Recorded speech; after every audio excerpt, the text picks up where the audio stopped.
ABK Matin, l'interview.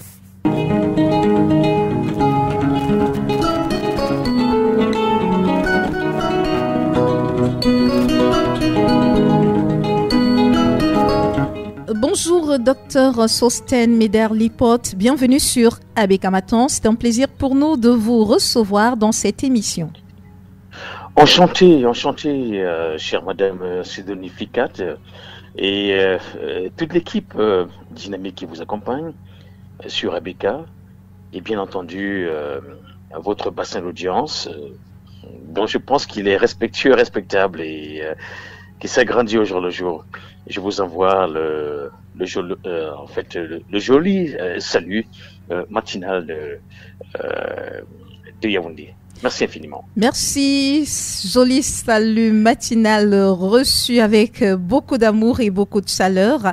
Nous parlons avec vous de fake news, de manipulation de l'opinion, les réseaux sociaux et certains médias classiques mis sur le banc des accusés. Est-ce qu'il est possible d'assainir les réseaux sociaux et de sanctionner les auteurs de fake news et de manipulation dans le contexte actuel du Cameroun? C'est une question très importante qui elle-même est au centre d'une problématique cruciale. Voyez-vous, depuis l'avènement des réseaux sociaux, des médias sociaux, comme on peut dire autrement, il y a une recrudescence du phénomène de la rumeur. D'un point de vue scientifique, souvent, il y a un mot barbare, excusez pour ceux qui n'aiment pas ce type de mot barbare scientifique. La rumorologie s'intéresse beaucoup d'ailleurs à ce genre de phénomène. Donc il y a toute une forme d'anatomie de la rumeur qui fait que quelque part on se rend compte que c'est des phénomènes qui sont compliqués, qui sont complexes d'ailleurs, mais qui trouve solution dans une société organisée où effectivement l'état de droit doit prévaloir. Donc les fake news, dans les mauvaises nouvelles, les fausses nouvelles et les deepfakes, il y a une légère nuance. Lorsqu'on parle de deepfake, c'est souvent l'usage du multimédia, vidéo, photo, écrit, et ainsi de suite, qui participe à dénaturer ou alors à falsifier la vérité, à présenter plutôt le mensonge comme vérité. On peut par exemple, je ne vous le souhaite pas, chère Madame là-bas studio et votre équipe, oui, prendre votre voix, la coller à la voix d'une autre femme qui est peut-être de Chine ou des Bolova ou alors de Marois, oui, ou à Yaoundé, et vous prêtez des propos qui ne sont pas les vôtres. Le mouvement de lèvres suit, la mimique suit, et tout cela, c'est ça les deepfakes. Donc, tout cela est malheureusement à la mode aujourd'hui. On en invente des tonnes, on en crée des tonnes, et les logiciels dont les applications sont quasiment gratuites, et ça fait que quelque part, c'est très dangereux. Tout ce que vous suivez sur Internet, et même en dehors d'Internet, sur les médias classiques, doit être pris avec beaucoup de précautions. Donc, faisons très attention aux fake news, aux deepfakes, et voyez-vous, parce que Internet qui est un monde parallèle, ce n'est pas un monde virtuel, je n'aime pas beaucoup le mot virtuel, parce que le mot virtuel donne l'impression que c'est beaucoup plus des fantômes, et que c'est pas forcément du réel. Non, c'est un monde parallèle. Sur ce monde parallèle, il y a des voyous comme il y en a dans les quartiers de Yaoundé ou de Douala ou de Marois ou d'ailleurs. Il y a des bandits là-bas, il y a des drogués, il y a des prostituées, il y a de la il y a du crime, donc de la cybercriminalité, il y a du cyberharcèlement, et ça fait donc qu'il faut très bien se contrôler.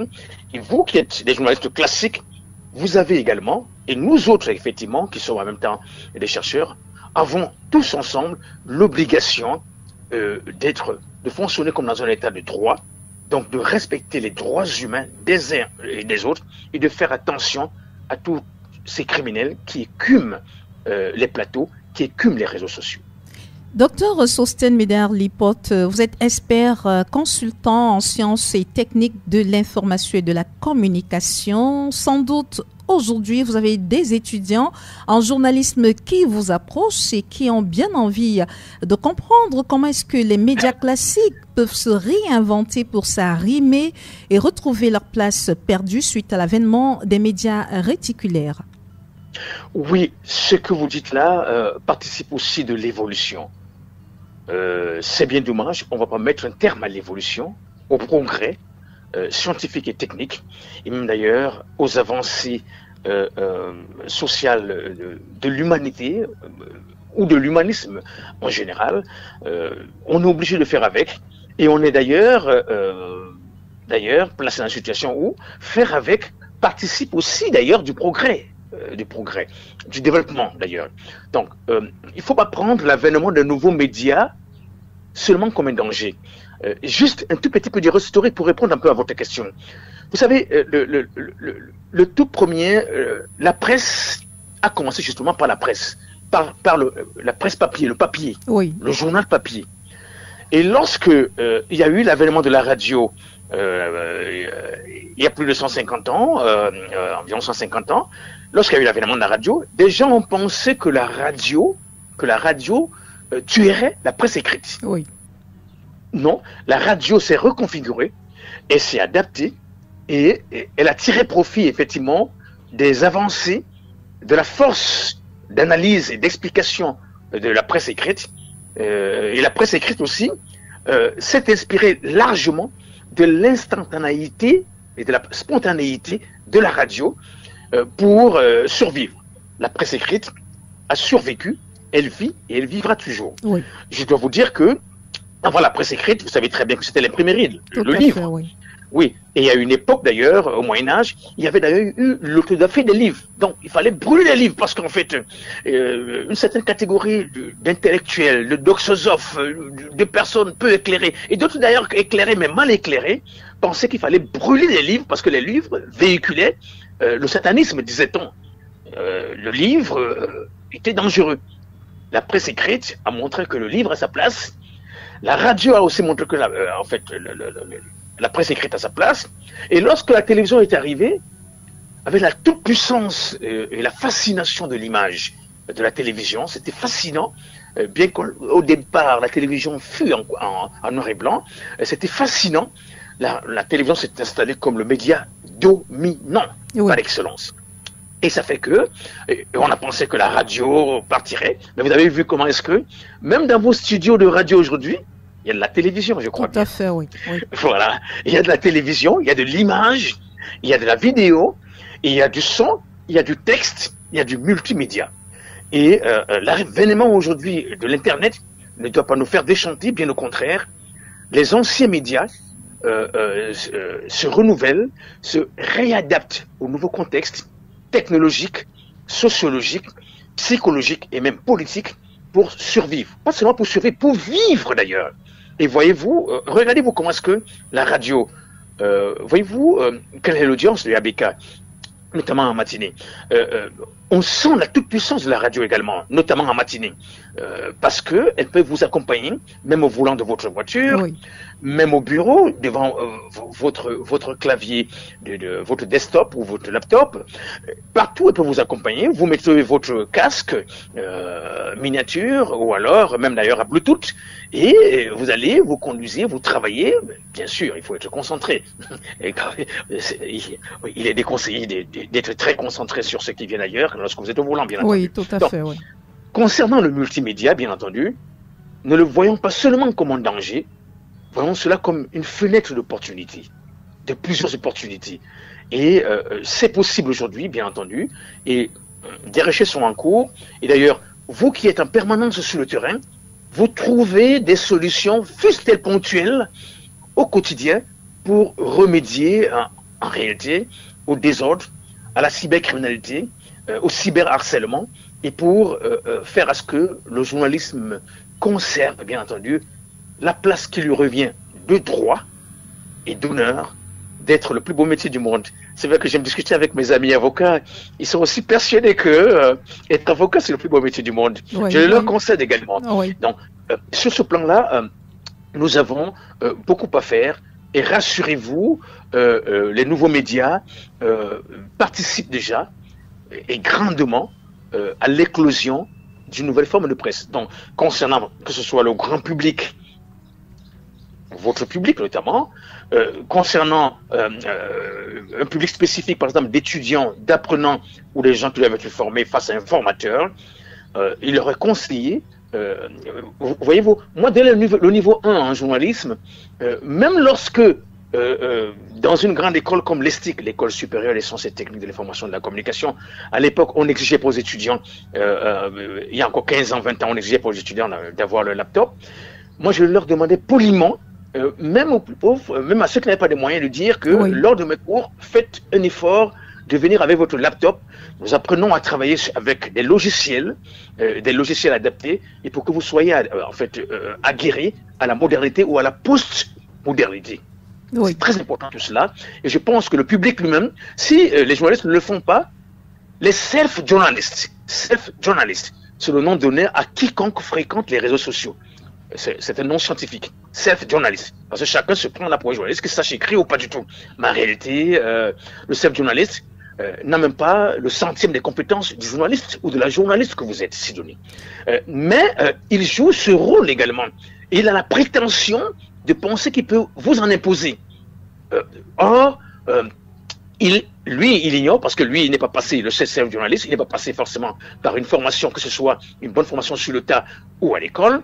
Il n'est pas passé, donc il ignore qu'il y a des codes déontologiques rigoureux qu'il faut scrupuleusement respecter. Ça fait partie de la formation des journalistes, et on les adapte aujourd'hui à la post-modernité avec les médias. Il ignore aussi qu'il faut que lorsque vous travaillez pour un média, même si vous êtes juste un pigiste et que vous travaillez pour plusieurs médias à la fois, vous devez en respecter la ligne éditoriale, autrement dit la politique de communication, qu'on appelle encore philosophie politique de communication, pour comment communiquer, parce que chacun a sa spécificité et son audience.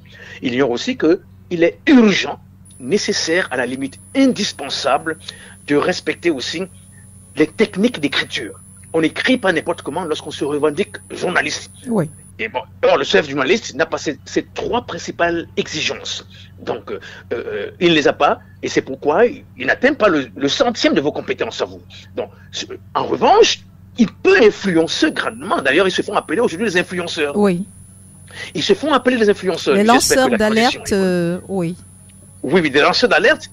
Et voyez-vous, j'ai du respect pour votre public, ceux qui vous écoutent. Voyez-vous, ceux qui tournent autour de l'actualité, qu'elle soit culturelle, qu'elle soit artistique, qu'elle soit politique, qu'elle soit sportive, qu'elle soit d'ailleurs ludique, ceux qui tournent autour de cette activité de lanceur d'alerte au Cameroun sont davantage des lanceurs de Congossa.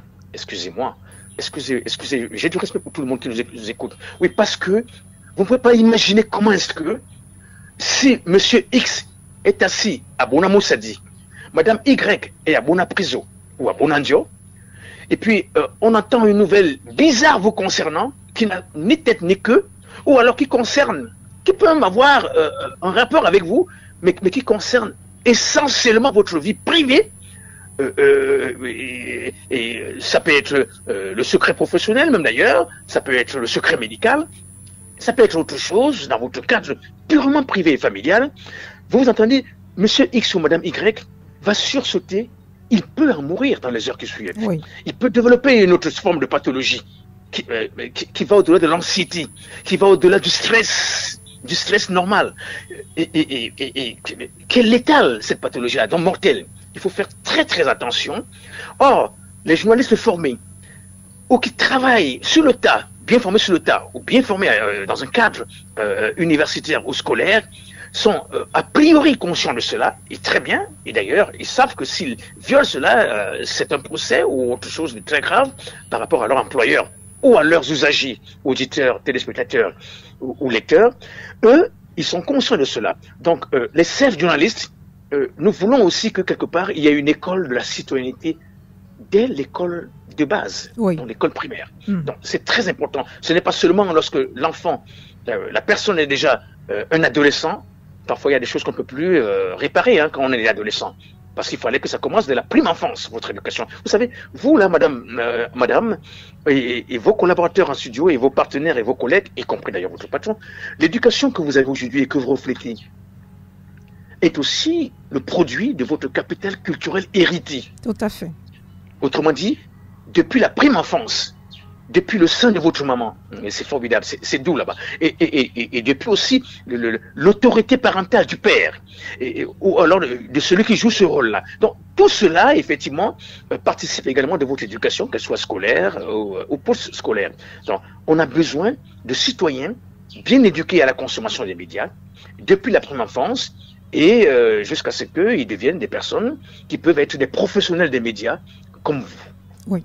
Docteur Sostène Médard Lipote, justement, on observe plusieurs dérives sur les réseaux sociaux. Vous avez parlé des self-journalistes, avec tout ce que ça peut comporter, le non-recoupement des informations, l'absence de véracité de celles-ci. Oui. Aujourd'hui, on sait que pour réguler le secteur de la communication, en ce qui concerne les médias classiques, le Conseil national de la communication essaie de faire ce qu'il y a à faire. Est-ce qu'il n'est pas temps de prolonger leur mission en ce qui concerne désormais les réseaux sociaux?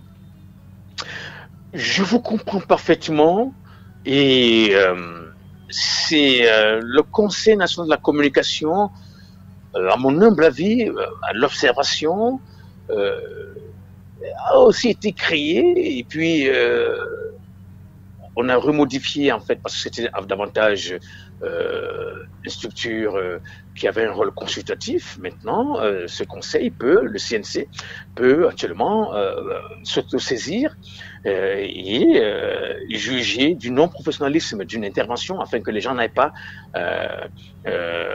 au tribunal, au pénal. Ça risque d'être très plus compliqué là-bas. Mais il convient de dire que quelque part, le CNC, son rôle aussi aujourd'hui, c'est parce que il y a un manque de juridiction des pairs. Il y a un manque de tribunaux des pairs. Le tribunal des pairs, c'est quoi? Les pairs, P-A-I-R-S, les pairs. Donc, le tribunal des journalistes. Les journalistes n'arrivent pas eux-mêmes camerounais, notamment par rapport à toutes les sortes de traités, conventions internationaux, toutes ces lois internationales ou ces traités internationaux, et même d'ailleurs ces lois nationales, n'arrivent pas au Cameroun à faire à ce que, quelque part, ils aient leur propre tribunal, professionnellement parlant. Ce n'est pas d'un point de vue pénal d'abord. Professionnellement parlant. Donc, ils n'arrivent pas, et le CNC, quoi qu'on dise, joue son rôle, mais en même temps est en difficulté parce que il y a une expansion des libertés. Il y a une volonté individuelle et collective d'être plus libre. Mais attention, on ne peut pas avoir de liberté sans cadre juridique. On ne peut pas avoir de liberté sans répression. Dommage, c'est comme ça depuis la nuit des temps. Il n'y a pas de liberté sans dispositif légal qui encadre cela, la liberté, et donc sans bâton. Il y a aussi cette dimension, vous me diriez, en tant que journaliste, pédagogique, qui doit guider l'action oui, du CNC, donc éduquer.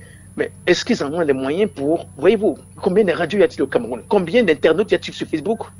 Voyez-vous, parfois quelqu'un, une personne, prenons le cas des réseaux sociaux, quelqu'un s'autoproclame influenceur, donc guide d'opinion, s'il vous plaît, parce que je tiens à vous dire que c'est la terminologie ancienne, mais qui pèse de tout son poids.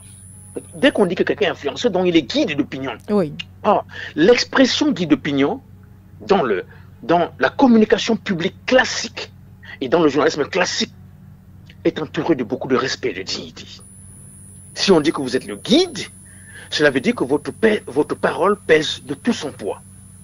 C'est-à-dire, vous pouvez être un homme de gauche, celui qui défend des valeurs de solidarité, de commune, de partage. Vous pouvez être un homme de droite ou du centre, d'un point de vue idéologique, le positionnement idéologique. Donc vous influencez là-bas. Or, que font ces influenceurs par rapport et qu'un peu le Conseil national de la communication? En réalité, ces moyens sont limités. Il peut davantage se limiter aux médias classiques. Et même là, on lui fera des procès, à tort ou à raison. Donc, par contre, cette structure doit exister. est-ce que les influenceurs peuvent se réunir entre eux au Cameroun, les influenceurs dits camerounais, résidents au Cameroun, comme à l'étranger, peuvent se réunir entre eux aujourd'hui pour établir un code de déontologie, un code éthique, de contrôle de qualité de ce qu'ils font? Ils n'osent même pas, parce que voyez-vous, parfois, des lanceurs de Congo-Ça n'arrivent même pas à se mettre d'accord entre eux, ils sont en guéguerre entre eux. Observez très bien. Je vous imagine, Sidonie, vous êtes une observatrice affûtée. Puisque certains parmi eux roulent pour un camp comme pour un autre camp, dont la plupart du temps il s'agit justement de faire passer l'information selon ce qu'on a envie ou qui on a envie de défendre.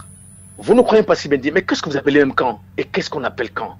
Les camps devraient être des camps idéologiques et politiques, ou politiques, qui a dit idéologique et politique. La culture aime les politiques, tout est politique. Même lorsque quelqu'un vous dit qu'il ne fait pas la politique, il a de faire la politique. C'est un indécis. Ou alors c'est quelqu'un, il a de faire la politique sans le savoir. Donc, c'est quel camp? Le problème est qu'ils pensent tous qu'ils n'ont de compte à rendre à personne. C'est une aberration d'un point de vue de la communication publique. Lorsque on s'adresse, on parle en public, les potes parlent en public et pensent qu'il n'a de compte à rendre à personne, et que personne n'a, que ce soit une haute instance qui peut être un grand syndicat des journalistes ou d'experts en communication ou de communicants politiques. Encore un que voilà aussi un terme qu'on a galvaudé. Tout le monde qui intervient sur un plateau de télévision ou en radio, on pense qu'il est communicant. Non. C'est une compétence, être compétent. On est intervenant d'abord. Oui. Voilà. Donc, comme ils n'ont de compte à rendre à personne, ils pensent que c'est à eux d'imposer en fait, chacun sa petite loi qui s'est créée. Et puis, voyez-vous, il y a une façon de... voyez-vous, Madame Sidonie, là où vous êtes à l'antenne, ce n'est pas votre numéro personnel que vous donnez aux gens pour appeler à votre radio lorsqu'il y a interactivité. Non. C'est le numéro de la radio. Tout à fait. C'est pareil pour la télévision. Mais voyez-vous comment ça fonctionne chez nous? C'est leur numéro personnel et individuel qui sont envoyés et où chacun est libre de les appeler, de monnayer, d'acheter ou de vendre un fake news, un deepfake, ou peut-être quelque chose de vrai, mais qui n'a pas respecté et qui ne respectera jamais des critères de déontologie, de contrôle de qualité, d'éthique et surtout aussi de technique rédactionnelle. Docteur, un journaliste a une façon d'écrire. S'il n'écrit pas de cette façon, il n'est pas journaliste. Oui. De technique rédactionnelle. Et il y a des genres, il y a une typologie de genres. Plusieurs genres. Et ça fait donc qu'on ne sait pas là où se situe. C'est un bouillon, en fait, de choses mal faites et qui sont faites juste pour appâter. Et comme les gens aiment ce qui tape à l'œil... Oui, le buzz. Oui, ou ce qui tape dans les oreilles. Oui. Vous savez, tout ce qui brille n'est pas or. Tout à fait. Sortez dans la rue de Douala aujourd'hui, avant d'arriver à votre bureau, vous allez voir, trop de choses brillent, mais il y a très peu d'or partout. Ce n'est pas tout net un tronc de... ce n'est pas tout net un tronc où les rues étaient pavées d'or partout. Donc ce n'est pas ça. Donc, ce que nous voulons dire, c'est que il faut faire très attention. Nous le recommandons également au public. S'il vous plaît, prenez tout ce que vous prenez avec beaucoup de pincettes. Redonner confiance, et les journalistes eux-mêmes, des médias classiques comme vous, comme nous, et comme les autres, encore qu'il y a des influenceurs qui sont en même temps sur les médias classiques. Tout à fait, oui. Ils ne se comportent pas de la même façon. Observez leur comportement. C'est tout à fait différent. C'est tout à fait différent. Quand vous prenez ces influenceurs qui a dit un certain nombre de choses, vous l'invitez sur votre plateau de télévision ou en studio de radio, la façon de parler ou de dire des choses change malgré lui. C'est-à-dire qu'il n'en a même pas nécessairement conscience. Parce qu'il se rend compte même inconsciemment, ah oui, c'est paradoxal, que quelque part là-bas, il a plus sérieux, oui. Une exigence de sérieux et de responsabilité. Oui. Or là-bas, il largue cela comme des excréments. Excusez du vocabulaire. Mais c'est qu'à un moment, il faut dire les choses. Pour que, quand c'est puant, c'est puant. Il faut le dire à un moment, sans en exagérer. Donc, ce que nous voulons dire, c'est que, quelque part, dans les corporations, y compris naissantes, y compris nouvelles, voyez-vous, au départ, nos ancêtres, depuis l'Antiquité, observaient la Lune, les étoiles.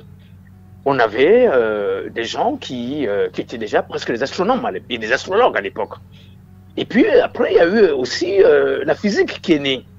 Newton, qui voit une pomme qui tombe, et puis c'est le physicien par excellence. Il décrit, mais pourquoi est-ce qu'elle ne monte pas vers les cieux? Pourquoi est-ce qu'elle descend plutôt vers la terre, là où moi je me repose, sous l'arbre? Et puis après, il y a eu l'astrophysique. Il y a aujourd'hui quelque chose de plus affiné que l'astrophysique, y compris en médecine. Oui, les neurosciences. Non, on affine davantage, et quand on affine, les membres de cette nouvelle corporation, de ce nouveau métier, se réunissent pour défendre les intérêts techniques, déontologiques et même spirituels, parce qu'il y a de la spiritualité dans la créativité humaine. L'être humain crée, l'animal ne crée pas. L'être humain est fantastique. Son cerveau, c'est 2 mètres carrés de cortex cérébral. C'est fantastique, c'est des milliards de neurones.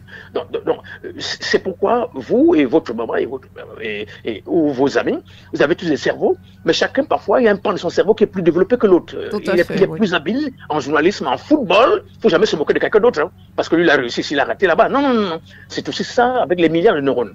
Donc, c'est ça aussi aujourd'hui, dans le monde de la communication. Je vous ai dit, je n'aime pas beaucoup le mot virtuel, je préfère le mot digital, mais en réalité, et moi d'un point de vue pragmatique, voire pratique, je préfère le mot parallèle. Donc, dans cette communication sociale parallèle, bien entendu, qui est réelle, elle n'est pas fantasmagorique, elle est réelle, il y a quelque chose d'intéressant, c'est que le public lui-même doit être exigeant envers tous ces gens. Il ne faut pas seulement y aller parce qu'effectivement, voyez-vous, c'est quand on dit des bêtises sur Facebook sur quelqu'un que que cela suscite et génère le clic. Oui. Si vous dites aujourd'hui, on va parler de comment savoir défendre ses idées sur la toile. Ça fait pas courir, c'est pas un sujet qui fait courir, docteur Sostène Médard-Lippot. Nous avons encore 2 minutes, tout au plus. Oui, justement. Ouais, avec plaisir. Oui, vous avez parlé dans le cadre de votre entretien de ces médias réticulaires qui ont du bon, mais on a parlé de ce tri qui doit être fait et aujourd'hui, en ce qui concerne les médias classiques, lorsque des dérapages sont constatés, il y a des rappels à l'ordre qui sont faits, non seulement par le Conseil national de la communication, par les syndicats, les mouvements syndicaux, et bien entendu par les autorités gouvernementales. À l'exemple de ce récent communiqué du ministre de l'administration territoriale et quelquefois du porte-parole du gouvernement, le ministre de la communication, René Manuel Sadi. Tout cela, c'est bien parce que ce sont des médias classiques, mais la plupart du temps, ça part des réseaux sociaux. Et il est important aussi aujourd'hui de se concentrer parce qu'aujourd'hui, on a l'impression que ce sont les médias classiques qui sont les plus faibles, qui peuvent être, à qui on peut interdire ci ou ça, mais sur les réseaux sociaux, on n'a pas l'impression que des mesures soient prises pour essayer de canaliser parce que vous l'avez dit, les populations, pour celles qui ont l'esprit de discernement, c'est vrai, réussissent à faire le tri, mais on a qui croient comme des paroles d'évangile ce qui est lu sur ces réseaux sociaux et quelque chose doit être fait, docteur, pour sortir. Oui, beaucoup de choses doivent être faites. Je tiens d'abord à dire aux usagers des médias, et notamment ceux des réseaux sociaux, que lorsque vous êtes sur une page qui grenouille de monde, ou à la moindre publication de qui que ce soit, notamment lorsqu'on fustige, on critique, on insulte ou alors on dénigre, c'est des poubelles, excusez-moi. Excusez, ça a l'air dur, mais c'est des poubelles. Aucune radio sérieuse, aucune télévision sérieuse, aucun journal sérieux n'acceptera que ces colonnes, ces tranches horaires sont visuelles, se présentent sous forme de poubelles. Or, là-bas, c'est des poubelles. Quand vous lisez, c'est tout et tout, c'est des poubelles. Il y a tout. Dans une poubelle, on peut même trouver aussi, en fait, parfois de l'or. Et comme on y trouve davantage, en fait, ce qui est très désagréable, à la fois pour la santé mentale, comme pour la santé physique. Donc, vous avez évoqué tout à l'heure, des dispositions, je veux dire, des décisions ou des communiqués émanant du gouvernement. Oui, il faut l'avouer, parfois c'est trop dur, il faut l'avouer. Il faut le dire sincèrement. Parfois c'est trop dur, c'est comme des restrictions à la liberté, aux libertés publiques et individuelles. Mais c'est aussi un aveu du fait que quelque chose n'a pas été fait en amont par les mêmes pouvoirs publics. C'est-à-dire que faire à ce que, parce que qui elles-mêmes sont victimes de violences sur personnes dépositaires de l'autorité publique, souvent. Oui. Il faut le dire aussi sincèrement. Donc, il y a un problème, c'est que la dynamique politique en général fait que il est urgent que depuis les écoles primaires, l'école de base, ce n'est pas une matière de plus. On peut choisir 2 ou 3 matières et on réintroduit l'apprentissage de la consommation. Il y avait une époque où, même dans les lycées, de façon expérimentale, il y avait un cours d'éducation aux médias. Mais ça avait l'air tellement ringard aussi toujours à l'époque que c'est important. Si vous n'êtes pas éduqué à croire en Dieu, vous ne croirez jamais en Dieu. Tout à fait. Presque jamais. Sauf si, par miracle, comme nous avons un grand cerveau, un gros cerveau, l'être humain, on peut se dire un jour, mais tiens, il y a quelque chose. Si vous ne croyez qu'à la sorcellerie, tout ce que vous verrez, quelqu'un fait un magnifique livre, vous dites c'est un sorcier. Quelqu'un a 18 sur 20 en mathématiques, vous dites c'est un sorcier. Quelqu'un est premier à un concours d'entrée. Donc, l'éducation est importante. Il faut formater. L'éducation, c'est du formatage. Donc, c'est très important. Je dois d'ailleurs vous dire que parallèlement, je suis également... Pour sortir, docteur, oui. Oui, qui s'intéresse à la politique, effectivement. Et je suis persuadé que l'éducation est la priorité des priorités. Oui. Donc, sur ce plan-là, que faut-il faire? Les pouvoirs publics eux-mêmes doivent reprendre tout cela à la base. Ce n'est pas seulement la répression, c'est aussi la pédagogie de la base. Et ceux qui consomment doivent comprendre que presque tout le monde a été pris de coup. Oui. Les inventions technologiques vont à un rythme si accéléré, pour ne pas dire infernal, que parfois, très souvent, les lois, les décideurs, et les chefs d'entreprise médiatiques ou de communication sont eux-mêmes dépassés. Il faut recycler en permanence, même son personnel. Il faut apprendre en permanence. Ça fait donc que quelque part, si vous êtes dépassé, or, sur les réseaux sociaux, il y a quelqu'un qui connaît quelque chose sur un domaine très pointu, mais ne sait pas comment communiquer et largue tout. Et tout le monde peut venir l'insulter ou le traiter de démiurge. Ça fait donc quelque part, il faut une prise de responsabilité des médias. Merci. Vous avez parlé, on a parlé de CNC. Oui. Attention, il y a la loi de 90 qui existe encore sur la communication sociale au Cameroun. Il y a la loi de 2012 dont les dispositions sont relatives à la cybersécurité et aussi à la cybercriminalité. Il faut que tout le monde prenne conscience du fait qu'il y a péril en la demeure. Parce que ce qui se passe actuellement sous nos cieux est tel que, quelque part, je vous ai dit, les influenceurs et surtout les lanceurs d'alerte sont devenus les lanceurs de Congossa. Ce n'est pas bon du tout. Merci. Il faut se réhabiliter, il faut faire son aggiornamento, il faut faire une introspection pour une meilleure dynamique. Et les médias ont un devoir absolu de le faire, surtout les médias classiques. Merci, docteur Sosten Meder Lipote. Vous êtes expert consultant en sciences et techniques de l'information et de la communication. Vous avez bien voulu répondre aux questions de ABK Radio. C'est un honneur que vous nous avez fait. Merci et très bonne journée à vous du côté de Yaoundé. Ben, je suis enchanté. J'aurais dû être à Douala parce que je suis très fréquent à Douala, mais c'est des courts séjours. Moi, je suis à Yaoundé pour des raisons professionnelles. Je dis bonjour à votre grand public et merci infiniment d'avoir écouté. Et rassurez-vous, nous sommes aussi à l'écoute des usagers et parce qu'eux-mêmes, ils ont des récriminations à l'endroit, que ce soit des influenceurs, des médias classiques, du gouvernement et même des chercheurs. Parce que qu'est-ce que la recherche propose au quotidien ou alors périodiquement pour que les choses s'améliorent. Et exploitons les résultats de la recherche. Il y a beaucoup de recherche, mais c'est très peu exploité. Oui. Merci infiniment et surtout excellente journée à tous. Merci, meilleur à vous, docteur Sosten Meder Lipote. BK Matin, encore et toujours des invités de qualité.